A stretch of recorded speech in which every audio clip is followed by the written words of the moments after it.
Guys গেমের মধ্যে নতুন ছোলারা ম্যাপ চলে এসেছে। তো ঝর্ণার ওই সাইডে নাকি ভাই রহস্যের গুহা আছে। তো চলো আমরা ওই সাইডে যাবো আর গিয়ে দেখবো গুহাটা কেমন। তো ফার্স্টে চলে আসি ভাই টায়ারের এখানে। তো টায়ার বেয়ে উঠতে হয় ভাই। তো ফার্স্টের প্রথম রাউন্ডের ধাপ তো এখানে উঠে যায়। আর এই টাওয়ার বালে ভাই পরবর্তী নেক্সট রাউন্ডে উঠে যাবে মনে হয়। তো এখান থেকে টায়ার হয়ে আবারও ফার্স্টে লাভ দেই আর এখানে উঠে যায় ভাই। ওপরে বাদে নাই আরো নিচে নামতাছি কেন রে ভাই, বুঝলাম না। তো তো যাই হোক আরো সামনে যেতে থাকি আমরা। তো সামনে গিয়ে দেখি ভাই আরো একটা টাওয়ার আছে। তো এই টাওয়ার দিয়ে ভাই ওই ধাপে যাইতে ভাই মনে হয়। তো ফার্স্টে যাই কি রে ভাই সামনে পড়ে গেল। যাই হোক আমরা আবারও একবার চেষ্টা করব। তো এখানে আবারও টায়ারে উঠি। তো উঠে আবারও চেষ্টা করি কিন্তু ভাই সোজা উঠছে। টায়ারে কি সমস্যা নাকি আমি লাভ দিতে পারি না, বুঝলাম না। তো তো যাই হোক আমি আবারও চেষ্টা করব। তো এখানে আরে ইয়ার ম্যান সামনে আসে একবার সোজা যায় একবার, বুঝলাম না ভাই। এই রাউন্ড মনে হয় কঠিন আছে।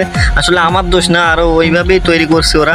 সামনে পড়তেছে ভাই, প্রতিটা বার সামনে পড়তেছে নাই সোজা উঠতেছে। যাই হোক আমি চেষ্টা তো শেষ বেশ ভাই। আমি এখানে বাজে যাই আর বাজে যাওয়ার পরে আবারও পড়ে যাই। আরে ইয়ার আমার মনে হয় আজকে ওই পারে যাওয়াই হবে না।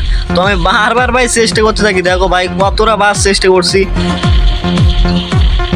তাও সফল হতে পারিনি ভাই। আমি কতটা বার চেষ্টা করছি খালি দেখো রে ভাই, কতটা বার চেষ্টা করছি।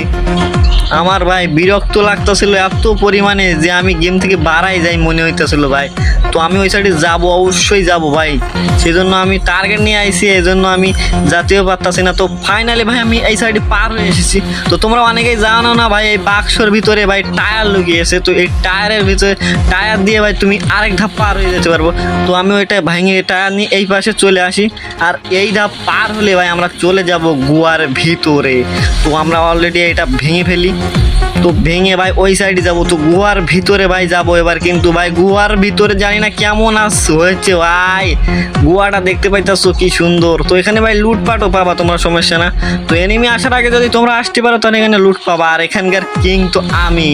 তো দেখতে পাচ্ছ ভাই সিংহাসনে বসে রয়েছে কি সুন্দর। তো এজার কিং আমি। আর এখানে তোমরা ফ্রিতে একটা ক্যারেক্টার পেয়ে যাবে। তো ম্যাচের মধ্যে কিছুক্ষণ খাটাতে পারবে। তো আমি ভাই যাবার পথে আর একটু বসে নেই। তো আমার ভাই হেলথও কাটি যাচ্ছিল কারণ আমি জোনের ভিতরে ভাই অনেকবার চেষ্টা করার পরে তারপরে আমি এখানে ঢুকতে পারছি। তো আমি বেড়ে গেলাম। আর ভিডিওটা ভালো লাগলে অবশ্যই লাইক দিবা, চ্যানেলে নতুন হলে সাবস্ক্রাইবটা করে রাখবে।